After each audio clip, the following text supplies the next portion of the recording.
అమ్మ పో. ఆ, అంతే. ఇంకా అందరూ ఒక విషయం బాగా గుర్తుపెట్టుకోండి.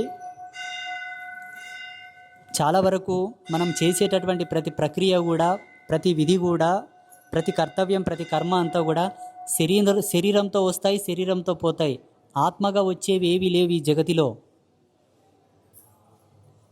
శరీరంతో వచ్చి శరీరంతో పోయేటివన్నీ, ఆత్మగా వచ్చినది ఒకటే, పోయేది ఒకటే. అందుకు ప్రతిఫలాన్ని, ప్రతి గుణాన్ని ఇచ్చేటటువంటిది ఆధ్యాత్మికత. అందుకే ఆత్మిక. ఆత్మ అంటే అదే చూడండి, ఆధ్యాత్మికత అన్న అందుకోసం పెద్దలు. ఆత్మతో వచ్చేటటువంటిది ఏది ఉన్నదో ఆధ్యాత్మికతతో వచ్చేది అదే. ఈ జన్మలో నువ్వు ఎంత ఆధ్యాత్మికంగా ప్రావీణ్యం పొందావో ఉత్తర జన్మకు అది సాక్ష్యం చెప్పుతుంది తప్ప మిగతావన్నీ కూడా వేస్ట్. అందుకే స్పిరిచువాలిటీకి మన పెద్దలు చాలా పెద్దగా స్థానం ఇచ్చారు. పూజలు పూజలు పూజలు, దేవుడు, వ్రతాలు, నోములు, తీర్థయాత్రలు, దీక్షలు. ఎందుకోసం మన పెద్దలు దీని మీద ఎక్కువ ఆరాటం పెట్టారంటే, ప్రపంచంలో ఏ ఒక్కరు కూడా చేయలేని మన వాళ్ళు ఎందుకు చేశారంటే, ఇది సత్యమని మన వాళ్ళు గ్రహించారు కాబట్టి.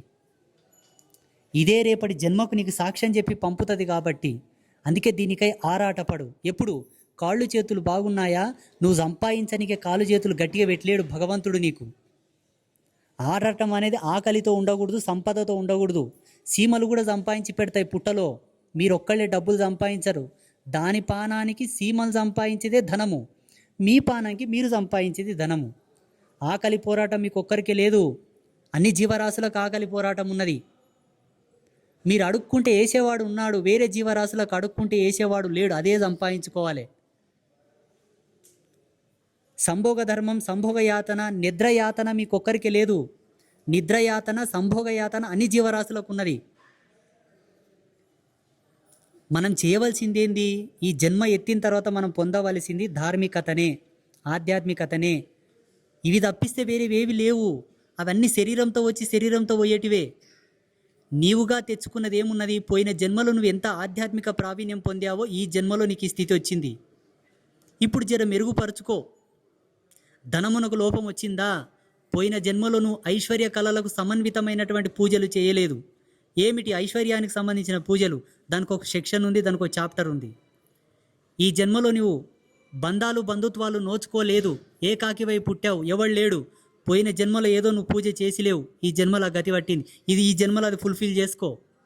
నీ జన్మని నీకు సాక్ష్యం, నీకు ఒక ఎగ్జాంపుల్. ప్రతిదీ నీలోనే ఉన్నది. తర్కించుకో, శోధించుకో, కనబడుతుంది. ప్రశ్న నువ్వే, సమాధానం నువ్వే. ఎవరికేం చెప్పకర్లా. జస్ట్ దాని మీద కొంచెం గురి పెట్టి మనసు పెట్టి ఆలోచిస్తే చాలు. అర్థమవుతుందా? బాహ్య సుఖాల వెంట వెళ్ళకండి.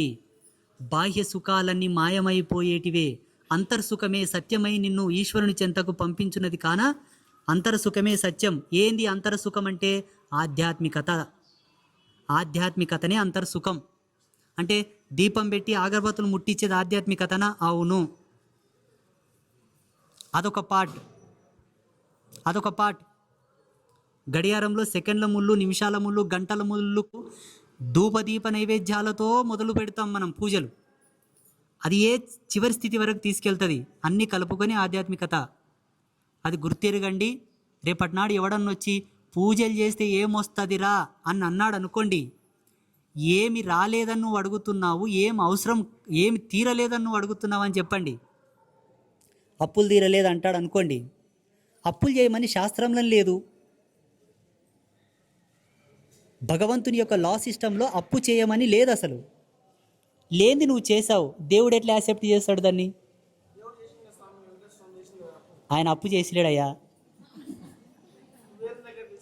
అది అప్పు అంటలేరు. అదొక కారణం ఉంది దానికి.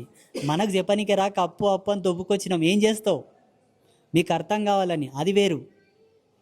అందుకే ఎవరన్నా అడిగితే చెప్పాలి, పూజలు చేస్తే ఏమొస్తుంది? రెండే చెప్పాలి. ఏమి చెయ్యకుండా నీకు ఈరోజు ఈ గతి పట్టిందో, ఈ గతి ఇంకో జన్మల పట్టకుండానే ఇప్పుడు పూజలు చేసుకొని పోవాలని చెప్పాలి. ఎవడన్నా జైలుకి వస్తాడు, ఏం చేసి వచ్చినవరా అని అడిగితే ఏం చెప్తాడు? ఏదో చేసి వచ్చినా అని చెప్తాడు కదా. ఈ జన్మలో నువ్వు ఏదో చేసే వచ్చి దేహి అనేది అనుభవిస్తున్నావు. ఇంకో జన్మ కోతావు, అప్పుడు కూడా ఇప్పుడు చేయకపోతే అది కూడా ఇదే గతి. అర్థమవుతుందా? చేసుకోండి. ఒకవేళ భగవంతునికి మీరు పూజలు చేయడానికి అవసరం లేదనుకుంటే ఏదో ఒక రోగం తెస్తాడు, నేను హాస్పిటల్ అడ్మిట్ చేస్తాడు, అప్పుడు నువ్వు పూజలు చేయలేవు. ఏడన పోయి గుద్దుకొని పడతావు, కాలు చేతులు ఇరిగిపోయి మంచాన పడతావు, అప్పుడు నీకు పూజలు అవసరం లేదు. అన్నీ బాగున్నాయంటే నువ్వేదో సంపాదించాలి. సంపాదించాలంటే ఏంటి? డబ్బా? పెళ్ళాలని సంపాదించాలా? పిల్లల్ని సంపాదించాలా? పంది కూడా కంటది 10 మందిని, 10 పిల్లల్ని. అది కాదు. అవన్నీ జన్మ ఎత్తినందుకు మనకు వచ్చేటటువంటి ధర్మాలు. పెండ్లం, పిల్లలు, ఇల్లు, ఇల్లాలు, డబ్బు, బ్యాంక్ బ్యాలెన్స్, కార్లు, నగలు, అవన్నీ మన జన్మానికి ఉండేటటువంటి ధర్మాలు, హక్కులు అవి. కానీ అది కానిది ఒకటి ఉన్నది, అదే సత్యం, అదే ఇది. అర్థమవుతుందా? అర్థమైందా? అబద్ధం చెప్పకండి. శుభమస్తు. మీ దీక్షలు మీరు సఫలం చేసుకోండి. అమ్మ యొక్క అనుగ్రహాన్ని సొంతం చేసుకోండి. స్వస్తి. శుభమస్తు.